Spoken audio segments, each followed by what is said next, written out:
അസ്സലാമു അലൈക്കും വറഹ്മത്തുള്ളാഹി വബറകാതുഹു. ബിസ്മില്ലാഹിർ റഹ്മാനിർ റഹീം. അൽഹംദുലില്ലാഹി റബ്ബിൽ ആലമീൻ. അല്ലാഹുമ്മ സ്വല്ലി വസല്ലിം വബാരിക് അലാ റസൂലിക വഹബീബിക സയ്യിദനാ മുഹമ്മദിൻ വഅലാ ആലി വഅസ്ഹാബി സയ്യിദനാ വമൗലാനാ മുഹമ്മദ്. അല്ലാഹു സുബ്ഹാനഹു വതആല അവൻ്റെ അടിമകളോട് വലിയ കാരുണ്യമുള്ള റബ്ബാണ്.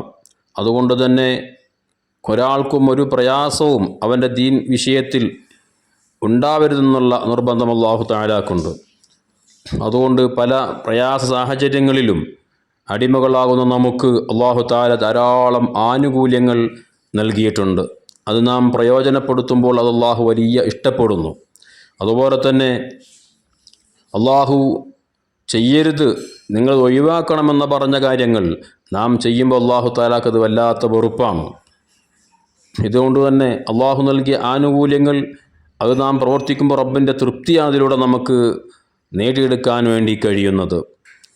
യാത്രക്കാരനായൊരു വ്യക്തി അദ്ദേഹം യാത്ര കാരണം നിസ്കാരം നിർവഹിക്കാൻ പ്രയാസപ്പെടുന്നു എങ്കിൽ അദ്ദേഹത്തിന് ആനുകൂല്യമായി അല്ലാഹു തആല പറയുന്നു, അദ്ദേഹത്തിൻ്റെ നിസ്കാരം പരസ്പരം അങ്ങോട്ടും ഇങ്ങോട്ടും ജംആക്കി നിസ്കരിക്കാം. അഥവാ ളുഹുർ നിസ്കാരത്തെ അസറിലേക്ക് പിന്തിച്ച് ജമാക്കാം, അതല്ലെങ്കിൽ അസർ നിസ്കാരത്തെ ളുഹുറിലേക്ക് മുന്തിച്ചും ജമാക്കാം.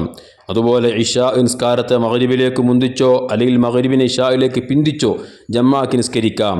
അഥവാ ളുഹുറും അസറും കൂടെ ളുഹുറിൻ്റെ സമയത്ത് നിസ്കരിക്കാം, അല്ലെങ്കിൽ ളുഹുറും അസറും കൂടെ അസറിൻ്റെ സമയത്ത് അങ്ങോട്ടേക്ക് പിന്തിച്ച് ജമാക്കാം.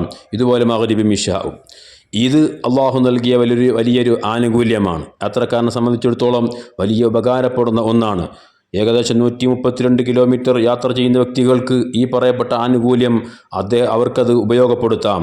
4 റക്അത്ത് നിസ്കാരത്തെ 2 റക്അത്തായി ചുരുക്കി നിസ്കരിക്കുകയും ചെയ്യാം. ഇതെല്ലാം അല്ലാഹു നൽകുന്ന വലിയൊരു ആനുകൂല്യമാണ്. അതുപോലെ തന്നെ യാത്ര കാരണം നോമ്പ് പിടിക്കാൻ കഴിയാത്ത, നോമനുഷ്ഠിക്കാൻ കഴിയാത്ത വ്യക്തികൾക്ക് അദ്ദേഹത്തിനിക്ക് ഫൈദത്തുൻ മിൻ അയ്യാമിൻ ഉഖർ എന്ന് ഖുർആൻ തന്നെ അല്ലാഹു തആല പറഞ്ഞതുപോലെ മറ്റൊരു ദിവസം റമദാൻ അല്ലാത്ത സമയത്ത് യാത്രയൊക്കെ കഴിഞ്ഞതിന് ശേഷം അദ്ദേഹത്തിന് ആ നോമ്പുകൾ പിന്നീട് ഖളാ വീട്ടാവുന്നതാണ്. അതുകൊണ്ട് ആ യാത്രക്കാരൻ നോമ്പ് ഒഴിവാക്കി എന്നുള്ള ശിക്ഷ അദ്ദേഹത്തിന് ലഭിക്കുകയില്ല. ഇതും അല്ലാഹു നൽകുന്ന വലിയ ഒരു ആനുകൂല്യമാണ്. ഇങ്ങനെ ധാരാളം ആനുകൂല്യങ്ങളുണ്ട്. ഇപ്പോൾ ശക്തമായി വിശക്കുന്ന ഒരാൾ, അദ്ദേഹത്തിൻ്റെ മുമ്പിലൊരു വിശുദ്ധ ഇസ്ലാം അനുവദനീയമാക്കാത്ത ഒരു ഭക്ഷണം മാത്രമാണുള്ളത്, അത് അദ്ദേഹം കഴിച്ചിട്ടില്ല എങ്കിൽ അദ്ദേഹം മരിച്ചു പോകും എന്ന് ഉറപ്പുണ്ട് എങ്കിൽ അദ്ദേഹത്തോട് വിശുദ്ധ ഇസ്ലാം പറയുന്നു, നിൻ്റെ ജീവൻ നിലനിർത്താൻ വേണ്ടി നിനക്കത് ഹലാലാണ്, നിനക്കത് ഭക്ഷിക്കാം.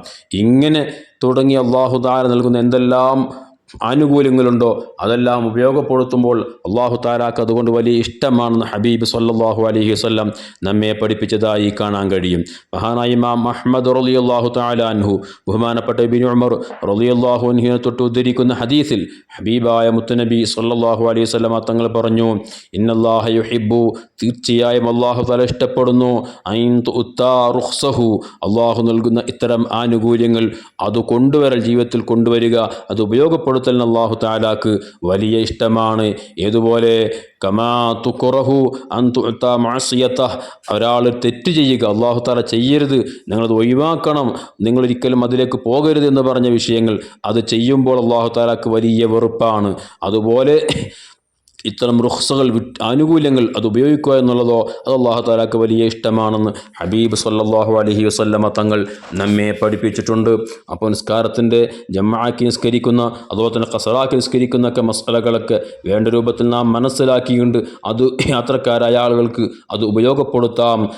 അതുകൊണ്ട് അല്ലാഹു സുബ്ഹാനഹു വതആല നൽകിയ ഈ ആനുകൂല്യം അവൻ നമ്മോട് നിർദ്ദേശിച്ചത് കൊണ്ട് തന്നെ അവനെ വഴിപ്പെട്ടു എന്ന നിലക്ക് നമുക്കതുകൊണ്ട് വലിയ പ്രതിഫലം ലഭിക്കുമെന്ന് മഹാന്മാർ വിശദീകരിച്ച് പറഞ്ഞതായി കാണാൻ കഴിയും. അല്ലാഹു തആല ദീനനുസരിച്ച് ജീവിക്കാനുള്ള തൗഫീഖ് നൽകട്ടെ. ആമീൻ.